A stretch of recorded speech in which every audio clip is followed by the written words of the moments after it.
So before we get into anti-differentiation, let's talk about what differentiation looks like. So if you have two functions, let's say they're both quadratics, x squared plus 2, and we have g of x equals to x squared minus 5. Now if you want to anti-diff this, it's quite simple, isn't it? Well, hopefully by now it is. So if I get the derivative of the first one here, f of x, so then we're going to get f dash. Now, here's my blue and my pen. Okay, so f dash would be equal to 2x, because we just take the x squared term and the 2, the constant becomes 0, and we take the derivative of g of x, we're going to get g dash also equal to 2x. Now let's take a moment to think about this. When we go in this direction, this is differentiation, isn't it? Diff. But if we're to go in the reverse process, now you can say this is the reverse of differentiation, or you can call this anti-differentiation. But hang on a sec. Two different functions have the same derivative. So both f of x and g of x, both their derivatives are the same. So what's going on here? When we anti-diff the expression 2x over here, we're going to get either x squared plus 2 or x squared minus 5. Or maybe there's some other possibility as well. And what's the relationship between these two quadratics on the left over here? The thing is, doesn't matter if it's plus 2, minus 5, or plus 100. As long as you have some sort of constant over here that's being added or subtracted, it's still a possible antiderivative of 2x. So to denote this constant, we just say that the antiderivative can be x squared plus any constant, maybe c.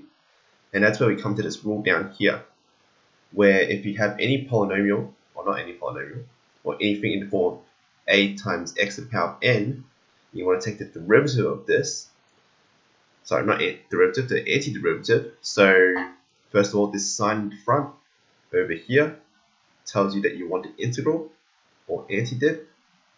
It's called anti-diff for now. And the dx here says that we want to take it with respect to x. So n isn't the variable here, nor is a. X is the variable. And when you take the antiderivative, it's the opposite process to differentiation. And so instead of multiplying by the index, we're going to be dividing by the index plus 1. And instead of subtracting the index by 1, you're going to be adding 1 to the index, since we're doing the reverse process. And this considers all cases where n isn't equal to negative 1. So if you were to take the antidiff of 1 on x, what would happen? Well, in this case over here, we're going to apply a completely different rule, because the antidiff of that is actually ln x. But we'll talk about that another time. Also, we'll just consider these differentiation properties, these integral properties as well.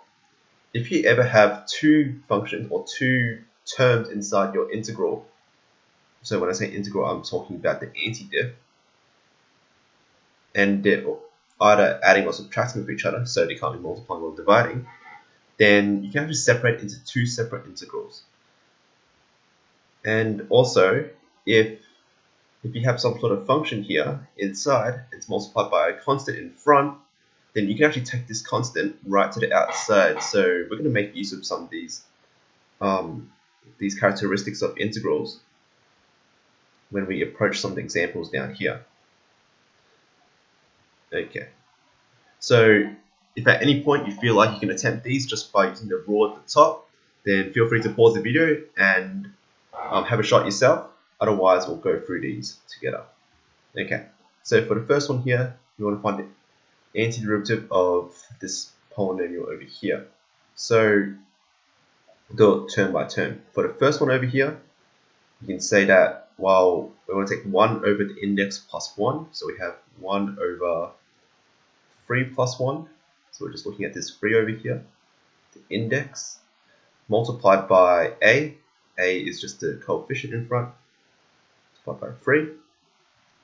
X to the power of the index plus 1. So now it's 4 now. We can say it's 3 plus 1 at the top. And we can move on to the next term now, which is 6x squared. So for this one over here, going to get 1 over 2 plus 1 multiplied by a, which is 6, x to the power of not 2 anymore, but 3. Okay, and as you can see, that the number that you're dividing by and the index, or the new index I should say, are both the same. So you can shorten the process a little bit as you get more familiar, but we'll just stick to this for now. And for the 5 over here, the minus 5, now this is a constant. When we take the derivative of a constant, we know that's 0. But when we take the antiderivative, let's think about it the other way. We need to think about what can be differentiated to give you a constant. And the answer to that would be minus 5x. So whenever you see a constant and you need to take the antidiff, just put an x in front, or whatever variable you're dealing with. And that variable is from this dx part, or d whatever you have. And plus c. The c just means any constant.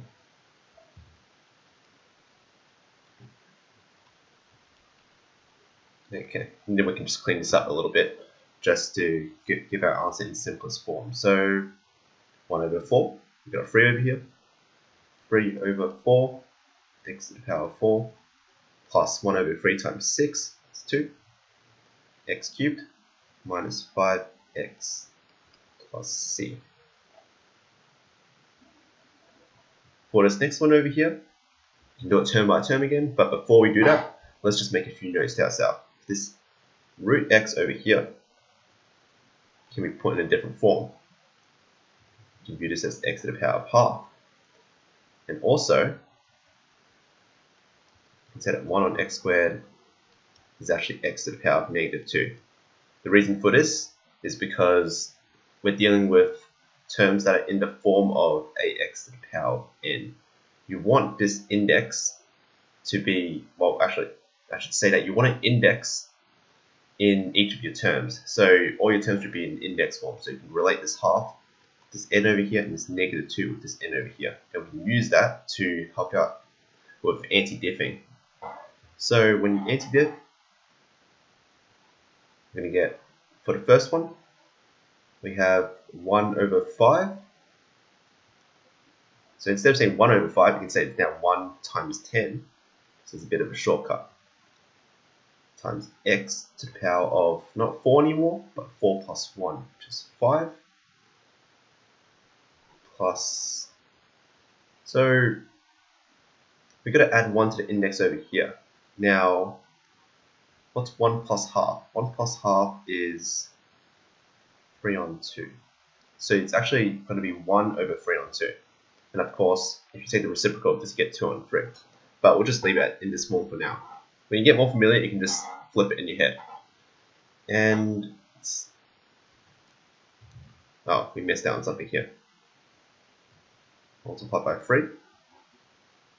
X to the power of 3 on 2 minus, now what's negative 2 plus 1? Negative 2 plus 1 is negative 1. So we're going to divide by negative 1. X to the power of negative 1 as well. Just to clean this up, we have 10 over 5, 2. Oh, let's not forget this c over here, very important. Okay, so 1 on 3 on 2, so this is 2 on 3, multiplied by 3, which gives us 2. X to the power of 3 halves, minus negative 1, so plus 1x to the power of negative 1. You can put this in its positive index form, but it doesn't really matter too much. And this is a possible antiderivative of what we just had before.